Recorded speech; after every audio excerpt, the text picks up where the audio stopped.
చంద్రగిరి అనే మహారాజ్యాన్ని సూరసేనుడు అనే మహారాజు పరిపాలిస్తూ ఉండేవాడు. ఆయన ఎంతో పరాక్రమవంతుడు, ప్రజల కష్టసుఖాలు తెలిసిన మంచి రాజు. కాని వయసు పైపడ్డం వల్ల ఈ మధ్య ఆయనకు చెవుడొచ్చింది. ఎదుటివారు కొంచెం మెల్లగా మాట్లాడితే ఆయనకు అస్సలు వినిపించదు. కాని ఒక మహారాజుకు చెవుడొచ్చిందని తెలిస్తే పొరుగు రాజులు చులకన చేస్తారని, శత్రువులు దండెత్తి వస్తారని ఆయనకు భయం. అందుకే తన చెవుడు విషయాన్ని ఎవ్వరికీ తెలియకుండా రహస్యంగా దాచిపెడుతూ ఎదుటివారు ఏది చెప్పినా వినిపించినట్లుగా తల ఊపుతూ కాలం గడుపుతూ ఉన్నాడు. ఈ రాజ్యంలో కపటయ్య అనే మహామంత్రి ఉన్నాడు. వాడు చాలా జిత్తులమారి. రాజుగారి ఈ బలహీనతను ఆ కపటయ్య పసిగట్టేశాడు.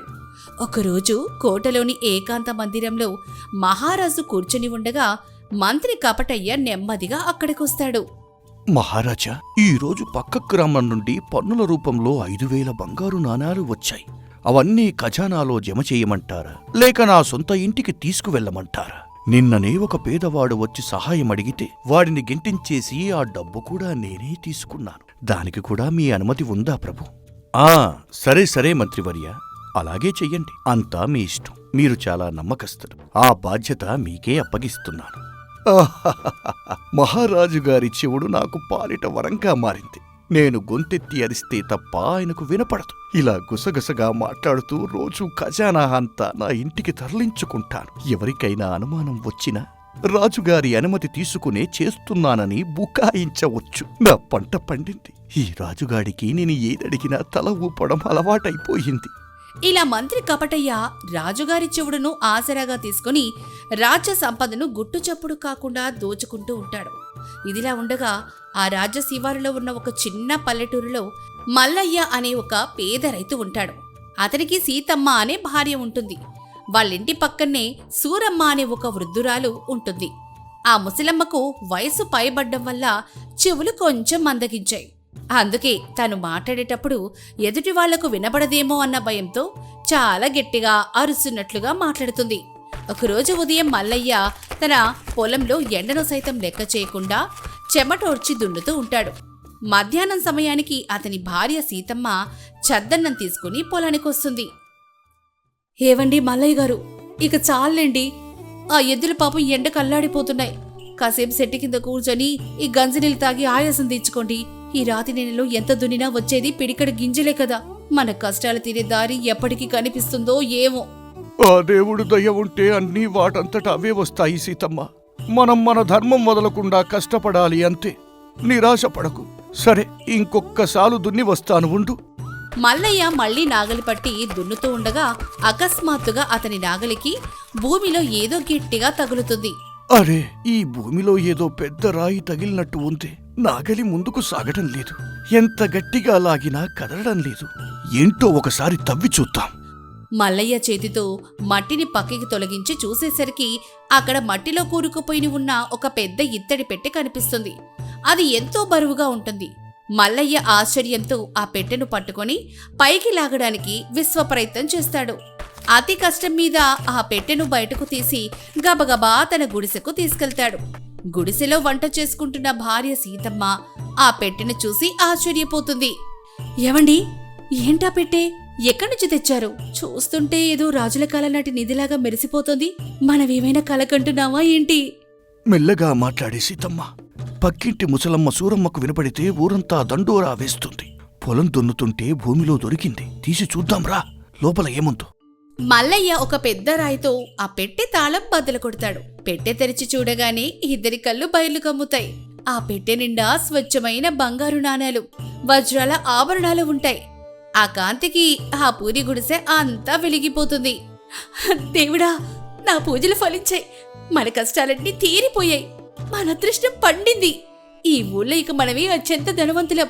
ఏవండి, రేపే వెళ్ళి ఊళ్ళో ఉన్న వడ్డీ వ్యాపారి అప్పు తీర్చేద్దాం. ఈ పాత గుడిసె పీకేసి ఒక పెద్ద మేడ కట్టుకుందాం. ఎవరికి తెలియకుండా ఈ పెట్టెను మన ఇంటి వెనక ఉన్న గడ్డి వమ్మలో లోపలికి దాచేద్దాం. పదండి. వద్దే సీతమ్మ, నీకు ఆశ ఎక్కువ, ఆలోచన తక్కువ. భూమిలో దొరికిన ధనం మహారాజు గారికి చెందుతుంది. మనకు తెలియకుండా దాచుకుంటే రేపు పొద్దున రాజుగారి వేగులకు తెలిస్తే మన తలలు తీసి కోట గుమ్మానికి వేలాడదీస్తారు. ఇది పాపపు సొమ్ము, మనకు వద్దు. కష్టపడని సొమ్ము ఎప్పటికైనా కన్నీళ్లే మిగులుస్తుంది. మల్లయ్య సీతమ్మ వాదించుకుంటూ ఉండగా పక్కింటి ముసలమ్మ సూరమ్మ కొని అటుగా వస్తుంది. వాళ్ళ చేతిలో ఉన్న బంగారు పెట్టెని చూసి ఆశ్చర్యపోతుంది. ఒరే మల్లయ్య, ఏంట్రా పెట్టె? నీకెక్కడిదిరా బంగారం? దొంగతనం ఏమైనా చేశావా ఏంటి? నీ ముఖం చూస్తుంటేనే ఏదో తప్పు చేసినట్టు వణికిపోతున్నావు. అమ్మా సూరమ్మ, కొంచెం మెల్లగా అరవవి తల్లి. ఊరంతా వినబడుతుంది. దొంగతనం లేదు, ఏమీ లేదు. పొలంలో దొరికింది. పదిలంగా దాచేద్దామని మా ఆవిడ అంటుంది. రాజుగారికి ఇద్దామని నేనంటున్నాను. ఏంటి, వంకాయలు తెచ్చావా? వంకాయలు ఆ పెట్టెలో ఎందుకు పెట్టావరా పిచ్చోడా? వంకాయలు కాదు బామ్మ, నిధి. పొలంలో దొరికిన బంగారు నిధి. ఓహో, బంగారు నిధా? దాచేస్తారా? మీ బుద్ధి గడ్డి దిందిరా. పాలకుడు ధర్మంగా ఉంటేనే భూమి తల్లి పంటలిస్తుంది. ఇలాంటి అపురూపమైన నిధులు ఇస్తుంది. ఆ నిధి మన మహారాజు గారిది. దాన్ని పట్టుకెళ్లి కోటలో రాజుగారి పాదాల దగ్గర పెట్టాలి. పదండి పదండి, నేను కూడా మీతో వస్తాను. మీరు మధ్యలో ఎక్కడైనా ఆశపడి పారిపోతారేమో. నాకు మీ ఇద్దరి మీద నమ్మకం లేదు. ఏవండి, ఈ ముసలిదాంతో మనకు పెద్ద చిక్కి వచ్చి పడింది. దీని గొంతు అడవిలో ఉన్న ఏనుగులకు కూడా వినపడుతుంది. ఇది ఇక్కడే ఉంటే ఊరంతా ఈ పాటికి తెలిసిపోతుంది. సరే పదండి, కోటకే పోదాం. మన నిజాయితీ చూసి మహారాజు గారు ఏవైనా 2 నాణాలు బహుమతిగా ఇవ్వకపోతారా? మన కర్మ ఇంతే. మల్లయ్య ఆ పెట్టెను నెత్తికెత్తుకుని సీతమ్మ సూరమ్మలతో కలిసి ఎండలో నడుచుకుంటూ నేరుగా చంద్రగిరి కోటకి బయలుదేరి మధ్యాహ్న సమయానికి వాళ్లు కోట ముఖద్వారం దగ్గరికి చేరుకుంటారు. సరిగ్గా అదే సమయంలో ఆ ద్వారం దగ్గర మంత్రి కపటయ్య భటులు లెక్కలు చూస్తూ ఉంటాడు. నెత్తిమీద బరువైన పెట్టెతో ఆయాస పడిపోతూ వస్తున్న మల్లయ్యను చూసి మంత్రి అనుమానంగా వాళ్ళని ఆపుతాడు. ఏయ్, ఆగండక్కడ. చూస్తుంటే ఏదో మారుమూల పల్లెటూరి వాళ్ళల్లా ఉన్నారు. ఎక్కడికి వెళుతున్నా? ఆ నెత్తి మీద ఉన్న పెట్టెలో ఏముంది? అయ్యా దండ, నా పేరు మల్లయ్య. మా పొలంలో ఈ పెట్టె దొరికింది బాబయ్య. ఇందులో నిండా అపురూపమైన బంగారు నాణేలు ఉన్నాయి. ఇది మహారాజు గారికి అప్పగించి మా ధర్మం మేమే నెరవేర్చుకుని వెళదామని వచ్చాం. దయచేసి మమ్మల్ని దర్బారులోకి అనుమతించండి ప్రభు. ఆహా, బంగారం పెట్టెనా? ఎంత అదృష్టం నాది! నేను ఎంత దోచుకున్నా ఇంకా దొరుకుతూనే ఉంది. వీళ్ళేవో పిచ్చి పల్లెటూరి వాళ్ళల్లా ఉన్నారు. దీన్ని మహారాజు గారి దాకా ఎందుకు వెళ్ళనివ్వాలి? వాళ్ళ దగ్గర ఈ పెట్టె లాక్కుంటే నేను దర్జాగా కాజెయ్యొచ్చు. ఓహో, అలాగా? చాలా సంతోషం. ఆ పెట్టెని ఇక్కడ కింద దించండి. రాజుగారు ఇప్పుడే చాలా ముఖ్యమైన పనిలో ఉన్నారు. పొరుగు రాజులతో మంతనాలు జరుపుతున్నారు. మీరు ఆయనను కలవడానికి వీల్లేదు. మీ పెట్టెను ఇక్కడ నా చేతిలో పెట్టి దానికి బదులుగా ఈ 2 వెండి నాణాలు తీసుకుని మీరు సంతోషంగా వెళ్ళిపోండి. నేను ఇది రాజుగారికి అప్పగిస్తాను. ఏమంటున్నావయ్యా మంత్రిగారు? గాలిలో మాటలు చెప్తున్నావా? మాకు గుమ్మడికాయలిస్తావా? ఏంటి నువ్వు మాట్లాడేది? మా చేతులతో మేమే స్వయంగా మహారాజు గారికి ఇస్తాము. నువ్వెవరి మధ్యలో తీసుకోవడానికి? మాకు నీ ముఖం చూస్తుంటేనే కపట నాటకాలు ఆడుతున్న నక్కలా అనిపిస్తోంది. మేం రాజుగారిని కలిసే వెళ్తాం. ఈ ముసలిది మహా గయ్యాలిలాగా ఉంది. దీని చెవుడు నా చెవులు పగిలేలా చేస్తుంది. భటులారా, ఆ పెట్టెను వాళ్ల చేతుల్లో నుంచి లాక్కోండి. వీళ్లను మెడబట్టి కోట బయటకు గెంటేయండి. ఒక్కడు కూడా లోపలికి రాకూడదు. భటులు మల్లయ్య చేతిలో ఉన్న పెట్టెను లాక్కోవడానికి ముందుకొస్తారు. మల్లయ్య భయపడి వెనక్కి తగ్గుతాడు. సీతమ్మ ఏడుస్తూ ఉంటుంది. అప్పుడే కోట పైభాగం నుంచి ఒక గంభీరమైన స్వరం వినిపిస్తుంది. మంత్రివర్య, ఏమిటా గందరగోళం? ద్వారం దగ్గర ఎందుకు అంత కోలాహలం జరుగుతోంది? ఆ పల్లెటూరి వాళ్ళు ఎందుకు వణుకుతున్నారు? ఏమీ లేదు మహారాజా. ఎవరో పిచ్చి పల్లెటూరి వాళ్ళు వాళ్ల పొలంలో ఏదో పాతకుండ దొరికిందంట. అందుకే పరికిమాలిన రాళ్లు తెచ్చారు. నాకు బహుమతి కావాలి అని గొడవ చేస్తున్నారు. మీరు విశ్రాంతి తీసుకోండి. వీళ్లను నేను పంపించేస్తానులే ప్రభు. సరే మంత్రివర్య, మీ ఇష్టం. మీరే పరిష్కరించండి. రాజుగారు తల ఊపడం చూసి మంత్రి కమటయ్యకు ధైర్యం మరింత పెరుగుతుంది. ముసిముసి నవ్వులు నవ్వుతూ భటులకు సైగ చేస్తాడు. కాని ఈ మోసాన్ని గమనించిన ముసలమ్మ సూరమ్మకు పట్టరాని కోపం వస్తుంది. పళ్ళు పటపటా కొరుకుతూ ఆమె తన 2 చేతులు నోటికి అడ్డు పెట్టుకుని గొంతు చించుకుని కోటగోడలు బద్దలయ్యేలా కేకలేస్తుంది. అయ్యా మహారాజా, ఈ మంత్రిగాడు మహా దొంగయ్యా. పగటిపూట వేషాలేస్తున్నాడు. ఈడు చెప్పేదంతా పచ్చబద్దం. పనికి మాలిన రాళ్లు తేలేదయ్యా. మా పొలంలో దొరికిన అపురూపమైన బంగారు నిధిని మీ పాదాల దగ్గర పెడదామని ఎంతో నిజాయితీతో తెచ్చాం. కానీ ఈ మంత్రిగాడు ఆ బంగారాన్ని మేం మీ దాకా తేకుండా మధ్యలోనే మమ్మల్ని బెదిరించి కాజేయాలని చూస్తున్నాడు ప్రభు. మీరు తల ఊపుతుంటే వీడికి ధైర్యం పెరిగిపోయి మా ప్రాణాలు తీసేలా ఉన్నాడు. మాకు న్యాయం చేయండి మహారాజా. ముసలమ్మ సూరమ్మ వేసిన ఆ కేకల శబ్దం చెవిటివాడైన రాజుగారి చెవుల్లో కూడా స్పష్టంగా గట్టిగా మారుమ్రోగుతుంది. అప్పటిదాకా మంత్రి చెప్పేది వినపడక తను చెప్పిందంతా రాజకార్యమే అనుకొని గుడ్డిగా నమ్మిన మహారాజుకు ఒక్కసారిగా నిజం అర్థమవుతుంది. తన చెవుడును ఈ మంత్రిగాడు తనకు అనుకూలంగా ఎలా వాడుకుంటున్నాడో ఆయనకు ఇట్టే తెలిసిపోతుంది. తన కళ్ళ ముందు జరుగుతున్న ఈ ద్రోహాన్ని గ్రహించి ఆయన కోపంతో ఊగిపోతాడు. ఆపండి భటులారా, ఆ మంత్రిని అక్కడే బంధించండి, వాడిని కదలనివ్వకండి. ఆ పల్లెటూరి వాళ్లను వెంటనే సగౌరవంగా నా దర్బార్లోకి తీసుకురండి. రాజుగారి ఆజ్ఞతో భటులు మంత్రి కపటయ్యను ఇనప సంకెళ్లతో బంధిస్తారు. వణికిపోతున్న మల్లయ్య, సీతమ్మ, సూరమ్మలను రాజుగారి దర్బార్లో ప్రవేశపెడతారు. మహారాజు సింహాసనం నుంచి దిగి నేరుగా వారి దగ్గరికి వస్తాడు. భయపడకండి పెద్దమ్మ, మీరు ఈరోజు నా కళ్లను తెరిపించారు.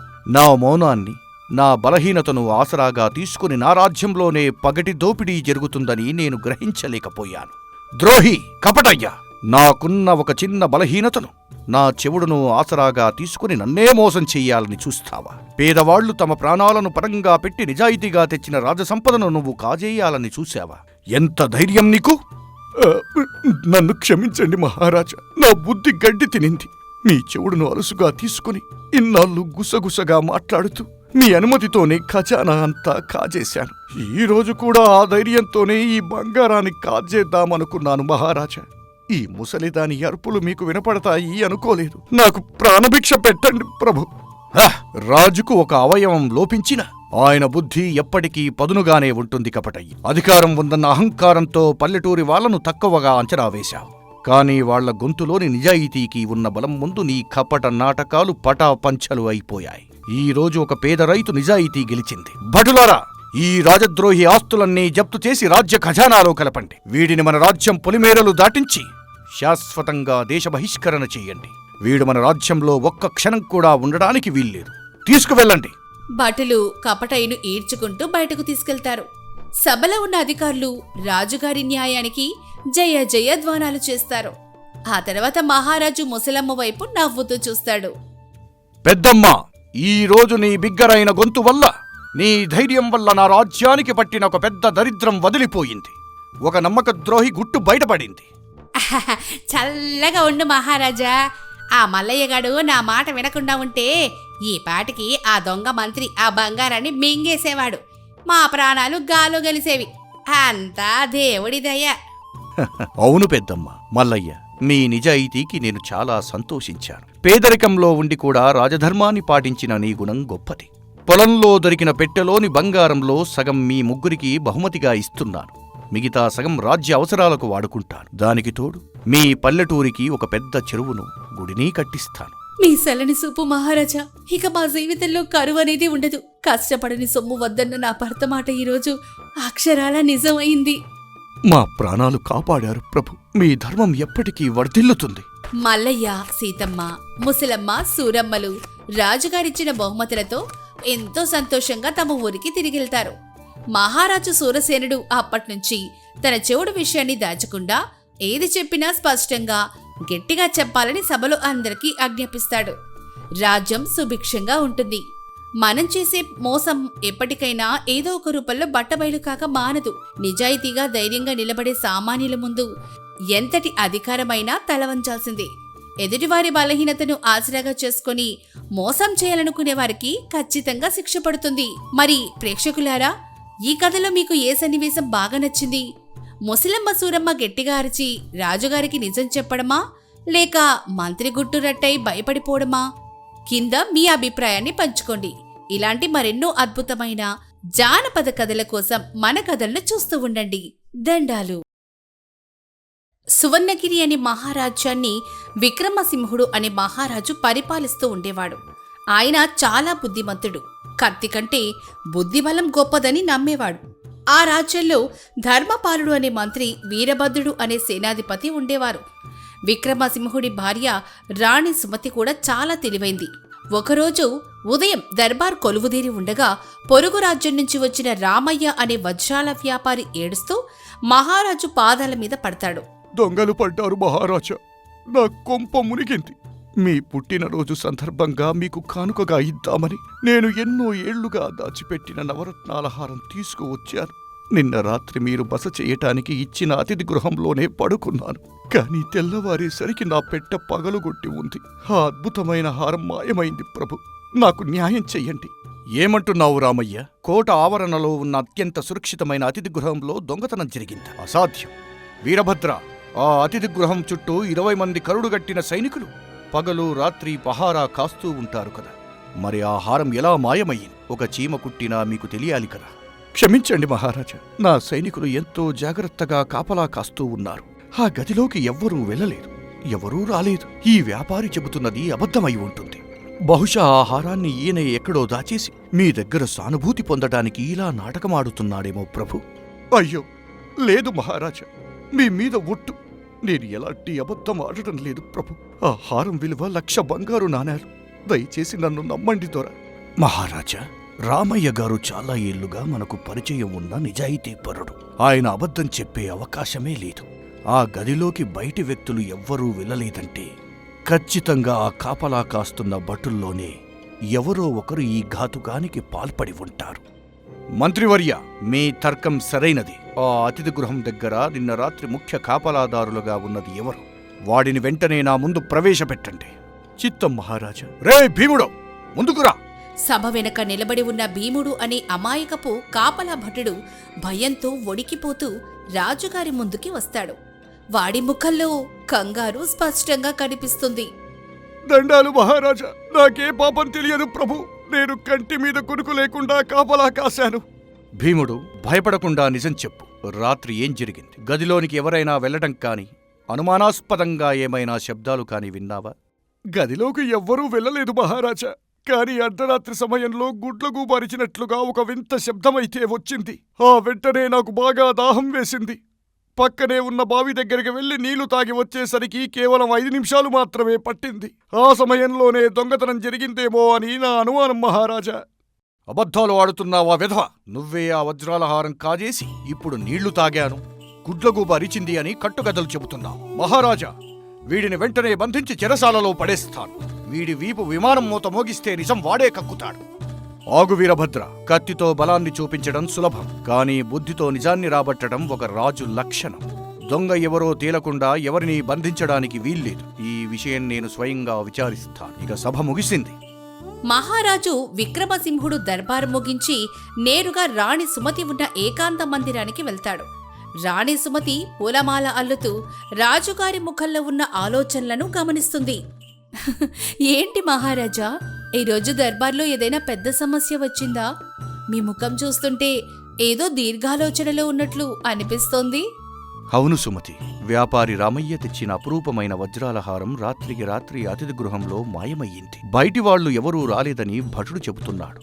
భటుడే దొంగని సేనాధిపతి అంటున్నాడు.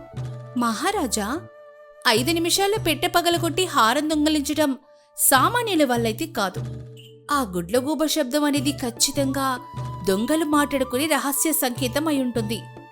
అంటే ఇదంతా ముందే వేసుకున్న పథకం. మన కోటలోని రహస్యాలు తెలిసిన పెద్ద తలకాయలు ఎవరిదో ఇందులో హస్తం ఉంది. దొంగను పట్టుకోవడానికి మీ దగ్గర ఏదైనా ఆలోచన ఉందా? నా దగ్గర ఒక పన్నాగం ఉంది సుమతి. మనుషుల నోరు అబద్ధం చెబుతుందేమో కాని వాళ్ల మనసులో ఉండే భయం ఎప్పటికీ నిజమే చెబుతుంది. దొంగను వాడి భయంతోనే పట్టుకునే ఏర్పాటు చేస్తాను. రేపు దర్బారులో ఒక వింత జరగబోతోంది. నువ్వు కూడా వచ్చి చూడు. ఆ రోజు రాత్రి సేనాధిపతి వీరభద్రుడు కోట వెనుకున్న ఒక చీకటి ప్రదేశానికి రహస్యంగా వెళ్తాడు. అక్కడ ముఖానికి ముసుగు వేసుకున్న ఒక పల్లెటూరివాడు, గొర్రెల కాపరి సోమప్ప అతడి కోసం ఎదురు చూస్తూ ఉంటాడు. ఆ రాజుగాడు బుద్ధిబలమంటాడు, కాని నా భుజబలం ముందు వాడి బుద్ధిబలం పనిచెయ్యదు. ఆ అమాయక భటుడి మీద నెపం నెట్టేస్తే నా దారి సాఫీగా ఉంటుంది. ఒరేయ్ సోమప్ప, రాత్రి నువ్వే గుడ్లగూబలా భలే అరిచావురా. ఆ భటుడుగాడు అటు వెళ్ళగానే నేను క్షణాల్లో ఈ హారం తెచ్చేశాను. మీ పథకం ముందు ఎవరైనా సరిపోతారా సేనాధిపతి గారు? ఆ వ్యాపారి మొహం చూస్తుంటే నాకు భలే నవ్వొచ్చింది. ఇంతకీ ఆ హారం తెచ్చారా? ఇదిగో, దీని విలువ ఎంతో నీకు తెలుసు కదా. దీన్ని తీసుకువెళ్ళి నీ గొర్రెల దొడ్డిలో భూమి అడుగున పదిలంగా దాచిపెట్టరా. 2 రోజుల తర్వాత నేను వస్తాను. దాన్ని పక్క రాజ్యం తీసుకువెళ్ళి అమ్మేసి సగం సగం పంచుకుందాంరా. ఎవరికైనా అనుమానం వస్తే నీ తల తీసేస్తాను, జాగ్రత్త. మీరసలు కంగారు పడకండి సేనాధిపతి గారు. నా గొర్రెల దొడ్డిలో దేవుడు కూడా వెతకలేడు. నేను వెళ్తాను. మరుసటి రోజు ఉదయం దర్బార్ మళ్లీ కొలువు తీరుతుంది. రాజు విక్రమసింహుడు సభ మధ్యలో ఒక పెద్ద నల్లటి గుడారం వేసి ఉంటుంది. అందులోపల ఏముందో ఎవ్వరికీ తెలీదు. మంత్రి, సేనాధిపతి, భటుడు, భీముడు ఆశ్చర్యంగా ఆ గుడారం వైపు చూస్తూ ఉంటారు. రాణి సుమతి కూడా తెరచాటున కూర్చొని సభను గమనిస్తూ సభికులారా, మన రాజ్యంలో జరిగిన ఈ దొంగతనం చాలా అవమానకరమైన. అందుకే నేను హిమాలయాల్లో ఉండే ఒక గొప్ప ముని దగ్గర నుండి ఒక మాయల కుండను రప్పించాను. ఆ గుడారంలో ఉన్నది ఆ మాయల కుండే. మాయల కుండనా? దాని ప్రత్యేకత ఏమిటి మహారాజా? అది దొంగని ఎలా పట్టుకుంటుంది? అది సామాన్యమైన కుండ కాదు మంత్రివర్య. ఆ కుండకు నిజం ఏదో అబద్ధం ఏదో పసిగట్టే దైవశక్తి ఉంది. అనుమానితులైన ప్రతి ఒక్కరూ ఆ చీకటి గుడారంలోకి ఒంటరిగా వెళ్ళాలి. లోపల ఉన్న ఆ మాయా కుండ మీద మీ కుడిచేయి పెట్టి నేను దొంగను కాను అని ప్రమాణం చెయ్యాలి. తప్పు చేయని వాళ్లు ఆ కుండను ముట్టుకుంటే ఏమీ కాదు. కాని దొంగ గనక ఆ కుండను ముట్టుకుంటే ఆ కుండ వాడి చెయ్యి గట్టిగా పట్టుకుంటుంది. వాడు ఎంత లాగినా సరే చెయ్యి మాత్రం బయటికి రాదు. మహారాజు మాటలు వినగానే సభలో ఉన్న వాళ్ళందరికీ ఆశ్చర్యం, భయం ఒక్కసారి పుడతాయి. భటుడు భీముడు అమాయకంగా దేవుడికి దండం పెట్టుకుంటాడు. మంత్రి ధర్మపాలుడు ఆశ్చర్యంగా చూస్తుంటాడు. కాని సేనాధిపతి వీరభద్రుడి గుండెల్లో మాత్రం భయం మొదలవుతుంది. చెమటలు పడతాయి. అదేంటి అలా పట్టుకుంటుంది? మహారాజు గారికి ఇలాంటి శక్తులు ఉన్న మునులు పరిచయం ఉన్నారా? నేనే గనుక ఆ కుండను ముట్టుకుంటే అది నా చెయ్యి పట్టుకుంటుందేమో. సభలో అందరి ముందు నా పరువు పోతుంది. మహారాజు నన్ను ఉరితీస్తాడు. లేదు, నేను ఆ కుండను అస్సలు ముట్టుకోకూడదు. ఆ గుడారంలో చీకటిగా ఉంది కదా, నేను ముట్టుకోకుండానే ముట్టుకున్నాను అని నాటకాన్ని ఆడుతాను. ఆ రాజుగాడికి ఏం తెలుస్తుందిలే. ముందుగా కాపలా భటుడు భీముడు వెళ్లి ప్రమాణం చెయ్యాలి. వెళ్ళు భీముడు.